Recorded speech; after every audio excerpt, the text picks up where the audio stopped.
अर्जुन विषादयोगः। धृतराष्ट्र उवाच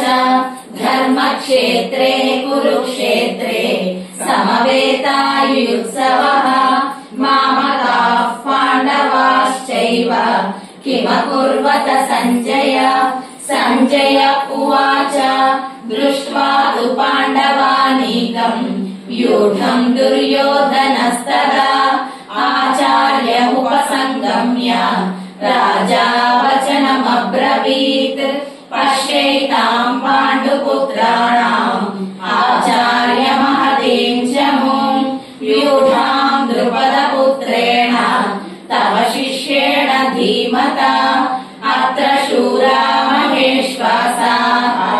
भीमार्जुन समायुधि युयुधानो विराटश्च द्रुपदश्च महारथः धृष्टकेतुश्चेकितानः काशीराजश्च वीर्यवान् पुरुजित् कुन्तिभोजश्च शैब्यश्च नरपुङ्गवः युधामन्युश्च विक्रान्तः उत्तमौजाश्च वीर्यवान् सौभद्रो द्रौपदेयाश्च सर्व एव महारथाः अस्माकम् तु विशिष्टाये तान् निबोधद्विजोत्तम नायका मम सैन्यस्य संज्ञातम् तान् ब्रवीमि ते भवान् भीष्मश्च कर्णश्च कृपश्च समितिञ्जयः अश्वत्थामा विकर्णश्च सौमदत्तिस्तथैव च अन्ये च बहवः शूराः मदर्थे त्यक्तजीविताः नानाशस्त्रप्रहरणाः सर्वे युद्धविशारदाः अपर्याप्तम् तदस्माकम् बलम् भीष्माभिरक्षितम् पर्याप्तम् फिरमेतेषाम् बलम् भीमाभिरक्षितम् अयनेषु च सर्वेषु यथा भागमवस्थिताः भीष्ममेवाभिरक्ष्यन्तु भवन्तः सर्व एव हि तस्य सञ्जनयन् हर्षम् कुरु वृद्धः पितामहः सिंहनादम् विनद्योच्चैः शङ्खम् दद्मौ प्रतापवान् ततः शङ्खास्य भैर्यश्च प्रणवानकरो मुखाः सहसैवाभ्यन्यन्त सशब्दस्तु मुलोऽभवत् ततः श्वेतैरयैर्युक्ते महति स्यन्दने स्थितौ माधवः पाण्डवश्चैव दिव्यौ शङ्खौ प्रदध्मतुः पाञ्चजन्यम् ऋषिकेशः देवदत्तम् धनञ्जयः पौण्ड्रम् दध्मौ महाशङ्खम् भीमकर्मा वृकोदरः अनन्तविजयम् राजा कुन्तीपुत्रो युधिष्ठिरः नकुलः सहदेवश्च सुघोषमणिपुष्पकौ काश्यश्च परमेश्वासः शिखण्डी च महारथः दृष्टद्युम्नो विराटश्च सात्यकिश्चापराजितः द्रुपदो द्रौपदेयाश्च सर्वशः पृथिवीपते सौभद्रश्च महाबाहुः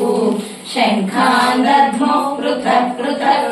सघोषोऽथातराष्ट्राणाम् हृदयानि व्यदारयत्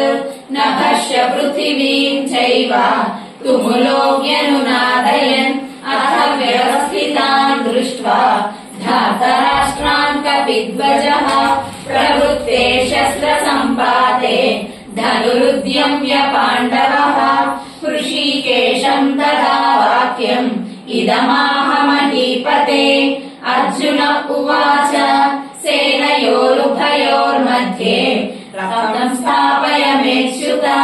यावदेतान् निरीक्षेऽहम् योद्धुकामानवस्थितान् कैर्मया सह योद्धव्यम् अस्मिन् रणसमुद्यमे योत्स्यमानानवेक्षेऽहम् य एतेऽत्र समागताः धातराष्ट्रस्य दुर्बुद्धेः युद्धे प्रियचिकीर्षवः सञ्जय उवाच एवमुक्तो ऋषिकेशः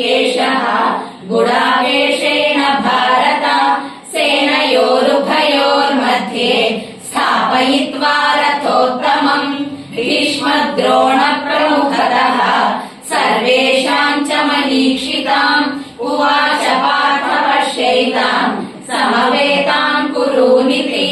तत्र पश्य स्थितान् पार्थः